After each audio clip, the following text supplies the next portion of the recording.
Welcome to your weekly UAS news update. This is the week of September 13, 2021.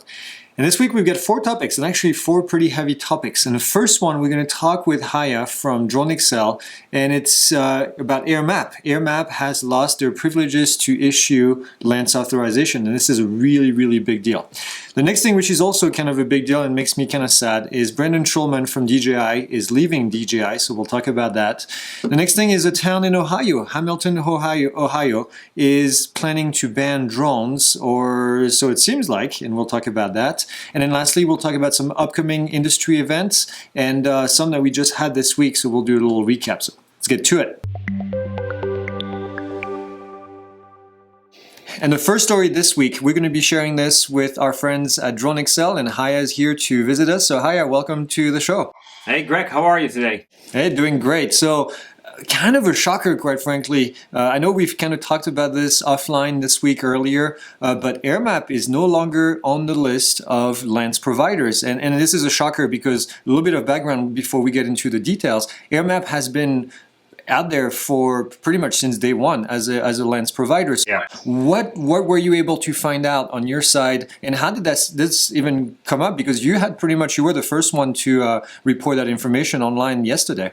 Yeah, I got tipped off yesterday by somebody who's like, hey, I don't think Airmap is providing LAANC services anymore. And then as I started looking into it, it became more clear that in fact they were no longer part of the list that's on the FAA's website. So the FAA has a list on their site that shows basically all the official and approved suppliers of low altitude authorization and notification capability, which is the full word or words for LAANC, what LAANC stands for. And sure enough, Airmap was no longer on the list. And then you and I started chatting back and forth. You looked up in the archives of the internet, and we were able to determine that as of August 13th, Airmap was still part of that FAA-approved suppliers list. And somewhere along the way, they got removed. And we know the latest update was of September 10th. So it's been a couple of days that Airmap was no longer part of the official supplier list. Now, we were trying to get confirmation from the FAA as well as from Airmap yesterday, but that didn't happen yesterday anymore. I guess it was already too late in the day. Yeah, and we also noticed that online a couple of days ago, there were people that were saying that they were trying to submit LAANC requests via Airmap, and it wasn't coming through, but it was coming through other people. We know the LAANC system has been somewhat unreliable in the last couple of months. We had failures for several days, and so a lot of people were asking, hey, is this another failure? But it looks like other providers were able to do it. So were you able to actually talk to Airmap? I think I saw an update this morning on one of the articles that you published.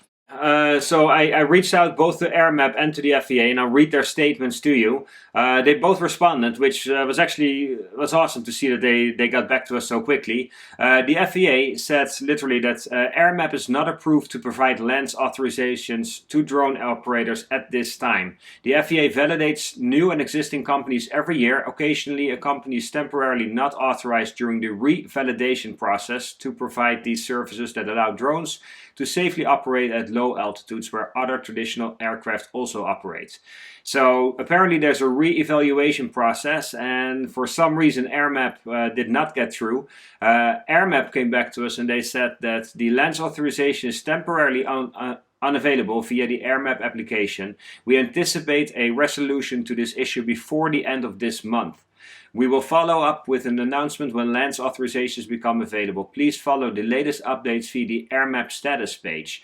So if you click on the Airmap status page, you actually get an overview of their different services, and one of them, LAANC, you can see has been out of service since September 11th. So hearing this both from the FAA and from Airmap, and we saw within different Facebook user groups that people weren't able to process their LAANC authorizations through Airmap. Yeah, it seems pretty clear that they're, for at least for the time being, they're no longer approved by the FAA. And it looks like they're hoping that this will come back eventually. I can't imagine on their side what this is going to look like, having people go on there and not being able to submit, and probably jumping ship to another thing. Now, Airmap is an interesting company. It's talked about quite a bit in the industry, not always in a good light. They have in the past done things that were very controversial, and I know you've reported on some of these. I can at least remember 2 or 3 instances where the community and the industry kind of was very critical of Airmap. Do you have a list of these items? Do you remember what happened? And I know it kind of started a long time ago with their first owner, Greg McNeil, I think is his name, and had done some things that people didn't really appreciate. Yeah, I think Airmap has always been looking for a business model almost to kind of tie in with their services. I remember when I first started out, Airmap was criticized because they were trying to have property owners basically own either all or part of their airspace over their private property, and then through an Airmap app you could basically ask for authorization to fly in those areas, but there was going to be a fee system built in somewhere. So right off the start, a lot of people weren't very happy with Airmap's approach to drones as a hobby and also as a commercial activity. I know this was in January 2021. Airmap suggested to tax drone flights and even to allow municipalities to use the app to apply takeoff and landing fees. Now, as you can imagine, within the drone community, nobody was in favor of that. Nobody wants to basically have to pay taxes on their drone flights or pay for landing and taking off with their unmanned aircraft. So Airmap has been in hot water. Besides, or another thing that happened to them is their office apparently burned out. This was during one of the Black Lives Matter protests last year. So they've had, let's say, a rocky last 12 months behind them. But yesterday I was chatting with Vic and Kenji about Airmap as well. And if you dig a little deeper, you go through their funding rounds and you check out their LinkedIn page, you'll see that I think it's about a year ago, they still had 100 employees. 2019, they had 100 people working for the company. As of September 21, they're down to only 41 people. They've apparently had quite some substantial financing rounds where they had investors come on board. Apparently, the total number of investments pouring into Airmap was around $78 million. It could be perhaps that they're just running low on cash and that their inability to find a profitable business model with their services is now starting to catch up with them and starting to hurt them. I mean, this is all speculation, but yeah, we don't know. I mean, maybe them not being a approved LAANC supplier anymore at this point might be the first sign of more trouble to come.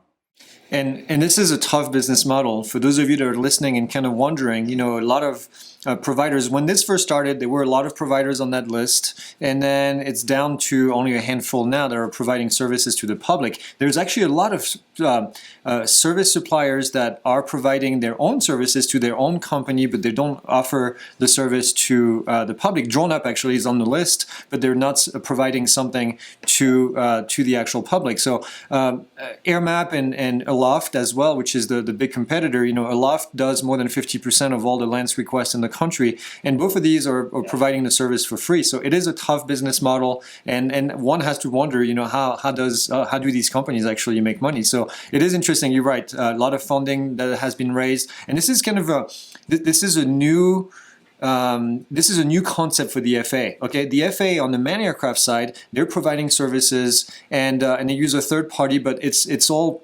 And sometimes they use a third party for some of the towers. Some towers are FAA, some towers are not FAA. And but the service is free. And I have to reiterate this because this is something I truly believe in, is the airspace needs to remain free. Access to the airspace, we cannot have a paid access. So the FAA went to these service suppliers to create an access using LAANC because the FAA didn't want to develop the software. And now these companies had to spend all of this money developing software, and now they're caught between having to provide the service for free or having to make money at some point. So it is a tough business model for sure. This, I think, is not the last that we're going to hear about either Airmap or the whole model in general about access to airspace. And we have to keep fighting as a community to keep that airspace free to access. This is super critical to the future of our industry, and I 100% believe that. Yeah, I totally agree. Having to pay to fly your drone will be a terrible outcome. I don't think that's gonna ever happen. I mean, the airspace is free and should remain free. I agree with you that it must be a very tough business model. And if you think about all that money that came into Airmap from investors, I mean, those people want some return or some profitable future as well at some point. So I can imagine that they had them breathing in their neck, if you will. And then you're up against not just other companies like Aloft and UAS Sidekick, but also bigger companies like Wing, which is part of the whole Google group, if you will.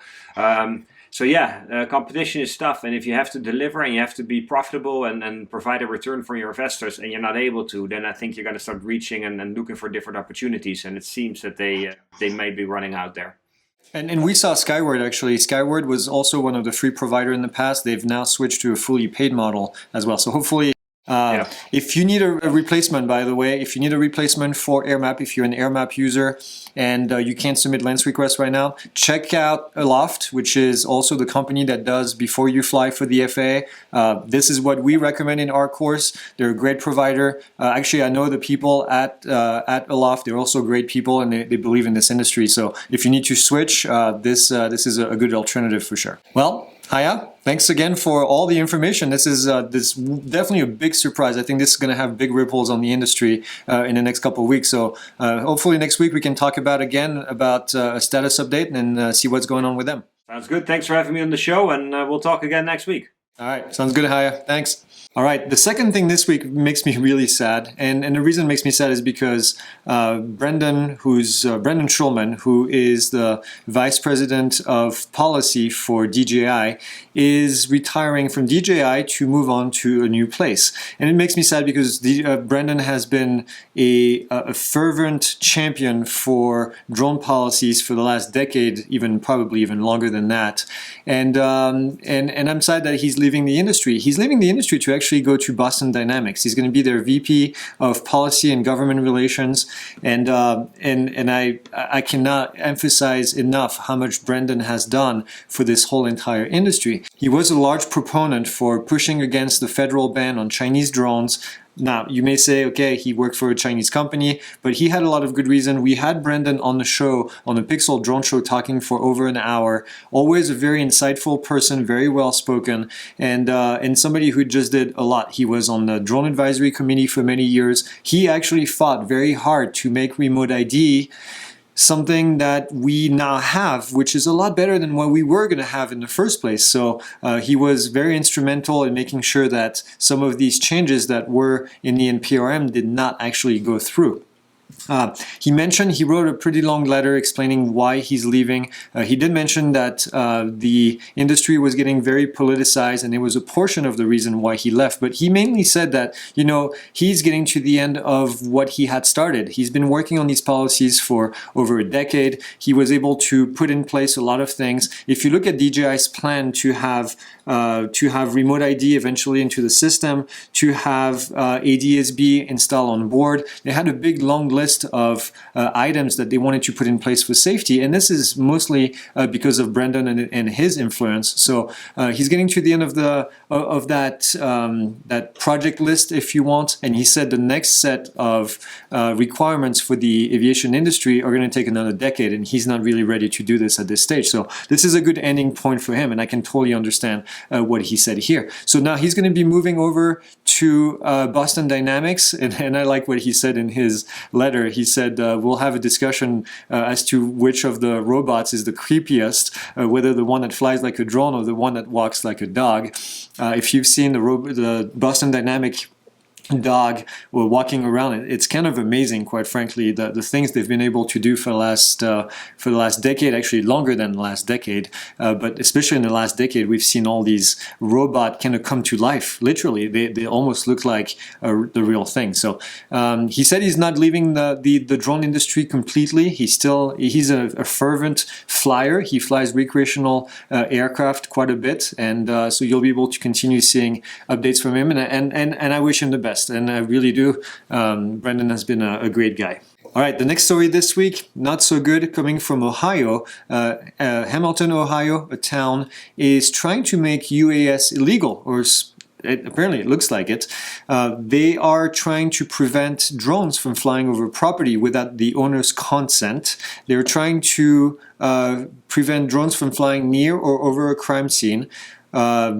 Use drones for any kind of surveillance, use drones for any flights over public or city property, such as parks, schools, and municipal buildings, or, this is a quote, to ban the use of machines in a manner that recklessly endangers person, wildlife, or property, or in a manner that harasses, disturbs, intimidates, annoys, or threatens person. Annoys. Somebody gets annoyed, you can get fined. Think about this for a second. Think about this for a second. So let me break it to you, Hamilton, Ohio. You don't own the airspace. The FAA does. You don't have the right to prevent people from flying in the airspace. So hopefully this goes away. I know that some groups are working on it. I know DSPA is working on this, the Drone Service Provider Alliance. So I hope this policy gets to go away very quickly, and I hope these people get educated on what they can and can't do.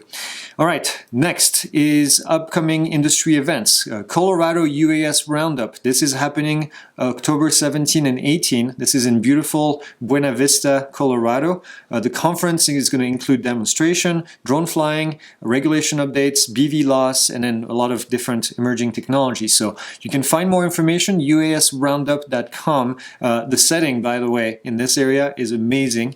The folks at the Colorado UAS group, they have a flying field where they do a lot of different things. And if you haven't checked them out before, make sure that you go and take a look at what they're doing. They have a great group, very centered around education and making sure people are flying safely. So I can only get behind this kind of behavior.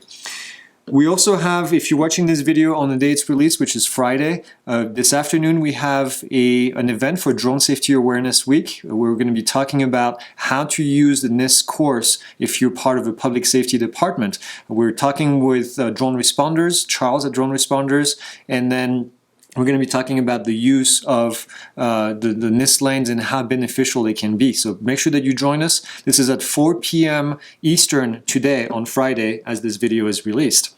Speaking of Drone Safety Awareness Week, we had an amazing week. We actually hosted Drones After Dark, or Droning After Dark, from the FAA. The FAA put on this event and we hosted it on our channel. So if you want to watch the videos, they're available as a replay. On Monday, there was an amazing discussion with Jay Merkel from the FAA. Now, if you don't know Jay Merkel, he's kind of like the top UAS guy at the FAA. That's the easiest way for me to explain what he does. But Jay came on board to actually introduce the panel, introduce Drone Safety Awareness Week, and then he ended up staying for 40 minutes answering questions from us. I was one of the panelists with two others, and we kind of asked some questions. Some questions were harder than others, but I recommend that you go and take a look at this. And then on Tuesday, Alina from the FAA, Alina George, she had a great discussion with drone racing, FPV drone racing. Great panel that talked about how to get women involved in drones, talked about how they get started with flying drones and competing in drones. A really, really good discussion for about an hour. And then on Wednesday, there was a discussion with the more traditional type of flying that we see in the recreational community. So Josh from Flight Test was out there talking. So again, all of these videos are available on our channel. And then on Thursday, there was a competition, a live competition from Multi-GP of FPVs, and this is all happening live on the channel. And obviously, if you missed the live event, you can see the replay. But this is a really cool concept of seeing these drones just zipping by and seeing the inside of the drone as they're flying around. So very, very cool. Make sure that you check out all these events. They're available. There was a ton of other events as well posted by other people out there. So make sure you go to the Drone Safety Awareness Week website, and then you'll be able to see the replay for all of these events. All right. That's all I have for this week. Like, subscribe, comment, do everything you do every week, and I'll see you guys next week.